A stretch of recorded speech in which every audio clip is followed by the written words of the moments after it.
নবীর কবর খুঁড়ে তার লাশকে পুড়িয়ে দেওয়া হোক নুরু পাগলার লাশের মতো। আমি শুধু বলছি তার কবর খুঁড়ে দেখা হোক তিনি জীবিত আছেন না নেই। যদি জীবিত থাকেন ভালো কথা, আসসালামু আলাইকুম নবী, সালাম দিয়ে চলে আসবো, পুরো পৃথিবীকে দেখিয়ে দিব হ্যাঁ আমাদের নবীজি সত্য বলেছিলেন, তিনি সত্য নবী, ভণ্ড না। সমস্ত নাস্তিক আস্তিক হয়ে যাবে, পৃথিবীতে আর অশান্তি থাকবে না, সবাই এক ধর্মের ছায়াতলে চলে আসবে। আর যদি দেখা যায় মরে গলে পচে লাশের অস্তিত্ব খুঁজে পাওয়া যাচ্ছে না, তাহলে তো স্পষ্ট হয়ে যাবে যে 1450 বছর আগে আমাদের প্রিয় নবীজি হযরত মুহাম্মদ সাল্লাল্লাহু আলাইহি ওয়াসাল্লাম মিথ্যে বলেছিলেন, তার কথা মিথ্যে প্রমাণিত হবে, তিনি ভণ্ড প্রমাণিত হবেন আমাদের এই নুরু পাগলার মতো। সাত আসমান সাত জমিনের মধ্যে তোমার মতো বেআকাল মূর্খ বদবাখত জাহেলে মুরাক্কাব আর হয়তোবা একটাও নাই, ঠিক কিনা? নাউজুবিল্লাহ সুম্মা মাআযাল্লাহ। বলে ওই পাগল যাকে কবর থেকে উঠিয়ে পোড়াইছে মারছে, সুম্মা মাআযাল্লাহ বলতেছে তাকে যেভাবে মারছে পুরাইছে, নাউজুবিল্লাহ আমার হুজুরকে আমার জুবানে আনতে কষ্ট হচ্ছে, আস্তাগফিরুল্লাহ। আমার রাসূলে পাক সম্পর্কে এরকম কথা বলছে, নাউজুবিল্লাহ বলেন। বলেন আমাকে রুহের জগতে জিন্দা না মুর্দা? আরো জোরে।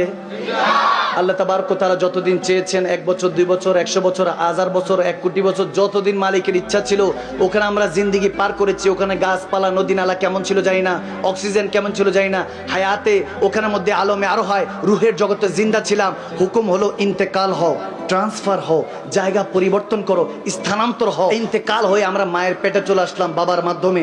যখন মায়ের পেটে এসেছিলাম বলেন তো বান্দা জিন্দা না মুর্দা? 1 মাস 2 মাস 8 মাস 9 মাস 10 দিন 10 মাস 10 দিন যতদিন আল্লাহর হুকুম ছিল মায়ের পেটে আমরা জিন্দা না মুর্দা? হুকুম হলো ইন্তেকাল হও, ট্রান্সফার হও, জায়গা পরিবর্তন করো। রব্বানা আতিনা ফিদ দুনিয়া, দুনিয়াতে চলে আসলাম।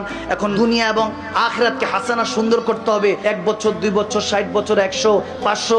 হযরত আদম সফিউল্লাহ 1000 বছর, সুলাইমান আলাইহিস সালাম 1600 বছর হায়াত পেয়েছেন। অনেক নবী রাসূলরা অনেক বছর হায়াত পেয়েছেন। বলুন বান্দা, এরপর কুল্লু নাফসিন যায়কাতুল মউত, ইন্তেকাল হয়ে আবার ট্রান্সফার হয়ে জায়গা পরিবর্তন হয়ে কবরে যাব, জিন্দা না মুর্দা? আওয়াজ দেন, জিন্দা না মুর্দা? জিন্দা। এরপরে ওখান থেকে যতদিন পর্যন্ত সিংহায় ফুট না দিচ্ছেন ঈসা আলাইহিস সালাম, কবরের মধ্যে থাকবো। নবী চিনলে নেয়ামত, না চিনলে কিয়ামত। আওয়াজ দেন, বাইত গিয়ে দিয়ে আওয়াজ দিচ্ছেন, আরো জোরে বলেন, ঠিক কিনা বলেন? এবার বলেন তো যতদিন আল্লাহর হুকুম হবে কবর থেকে যখন ইন্তেকাল হয়ে ট্রান্সফার হয়ে হাসর উঠবো, বান্দাগুলি জিন্দা না মুর্দা? এরপরে হাসর থেকে যদি নবী সুপারিশ করে, যদি আমলগুলি ভালো হয়, তারপরে স্যালারি হিসাবে জান্নাত, কেউ শাস্তি হিসাবে জাহান্নামে যাবে। যদি জান্নাতে যায় কিংবা জাহান্নামে, বান্দা জিন্দা না মুর্দা? আওয়াজে মনে হয় মুর্দা। আরো জোরে বলেন, জিন্দা না মুর্দা? বান্দাই মারা যায় না, আর বান্দার সমস্ত রসুলদের যিনি সম্রাট তিনি নাকি ইন্তেকাল করছে, মৃত, নাউজুবিল্লাহ। আমি বললাম ওই 7 আসমান 7 জমিনের মধ্যে তোমার মতো বেআকাল মূর্খ বদবাখত জাহেলে মুরাক্কাব আর হয়তোবা একটাও নাই, ঠিক কিনা? নাউজুবিল্লাহ সুম্মা মাআযাল্লাহ। বলে ওই পাগল যাকে কবর থেকে উঠিয়ে পোড়াইছে মারছে, সুম্মা মাআযাল্লাহ বলতেছে তাকে যেভাবে মারছে পুরাইছে, নাউজুবিল্লাহ আমার হুজুরকে আমার জুবানে আনতে কষ্ট হচ্ছে, আস্তাগফিরুল্লাহ। আমার রাসূলে পাক সম্পর্কে এরকম কথা বলছে, নাউজুবিল্লাহ বলেন। যদি শের খোদা আলী হযরত ওমর বেঁচে থাকতেন, তুমি থাকতা, তোমার মাথা কল্লা থাকতো না।